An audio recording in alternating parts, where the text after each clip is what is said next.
আসসালামু আলাইকুম। আজ বানিয়ে দেখাবো চিকেন রোল। বাচ্চাদের টিফিনের জন্য আবার চাইলে বিকেলের নাস্তায় বানাতে পারেন এমন রোল।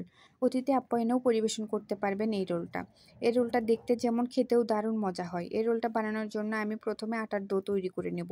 তার জন্য একটা বাটিতে 2 কাপ ময়দা, স্বাদ মতো লবণ, 2 টেবিল চামচ রান্নার সয়াবিন তেল। এখন সবগুলো হাত দিয়ে ভালোভাবে মিশিয়ে নেব। ডো পারফেক্ট বোঝার জন্য একটু আটা হাতে নিয়ে এভাবে মুঠি করে দেখবেন। যদি না ভাঙে তাহলে বুঝবেন একদম পারফেক্ট হয়েছে। এখন নর্মাল পানি অল্প অল্প করে দিয়ে শক্ত একটা ডো বানিয়ে নিব। ডো বানানো হলে উপরে একটু সয়াবিন তেল দিয়ে আরও একটু মথে নিয়ে রেস্টে রেখে দেবো 10 মিনিটের জন্য। এখন ভেতরের পুরের জন্য আমি চিকেনটা রেডি করে নেব। তার জন্য একটা প্যানে পরিমাণ মতো তেল দিয়ে পেঁয়াজ কুচি, কাঁচামরিচ কুচি দিয়ে হালকা করে একটু ভেজে নেব। হালকা করে ভাজা হলে এর মধ্যে দিয়ে দিব আদা রসুন বাটা। আদা রসুন বাটা দিয়ে একটু নেড়ে চেড়ে দিব। তারপর এর মধ্যে দিয়ে দিব লবণ, হলুদ গুঁড়া, মরিচ গুঁড়া, ধনিয়া গুঁড়া, জিরা গুঁড়া দিয়ে ভালোভাবে একটু মশলাটা কষিয়ে নেব।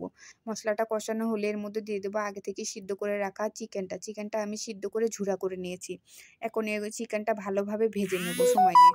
ভালোভাবে ভাজা হলে এখন চিকেন রোল বানানোর জন্য রেডি করে রাখা আটার ডোটা নিয়ে একটু মথে একটু লম্বা শেপ করে নিব।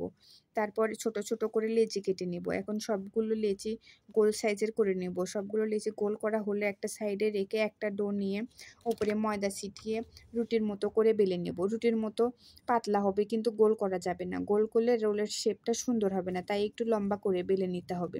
বেলা হলে এখন সাইডে একটু ফাঁকা রেখে চিকেনের পুরটা পরিমাণ মতো দিয়ে দিব। এখন সাইডে একটু পানি লাগিয়ে নেব যেন তেলে ভাজলে সাইড খুলে না যায়।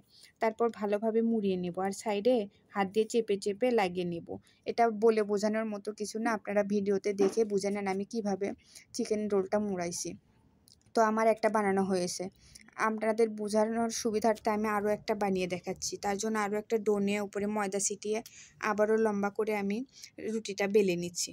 রুটিটা লম্বা করে বেলে এর মধ্যে আমি চিকেনের পুরটা দিয়ে দেবো। চিকেনের পুরটা পরিমাণ মতো দিয়ে দিব। চিকেনের পুরটা দিয়ে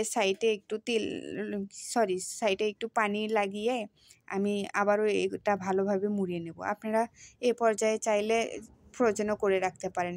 রোলটা বানিয়ে প্লেটে করে আধা ঘন্টা ডিপ ফ্রিজে রাখবেন। আধা ঘন্টা পর প্লেট বের করে একটা এয়ারটাইট বক্সে রেখে দেবেন। 2 থেকে 3 মাস এভাবে সংরক্ষণ করে আপনারা ভেজে খেতে পারবেন। তো আমার সবগুলো রোল বানানো হয়ে গেছে। এখন আমি একটা কড়াইয়ে তেল গরম করতে দিয়েছি আগে থেকেই।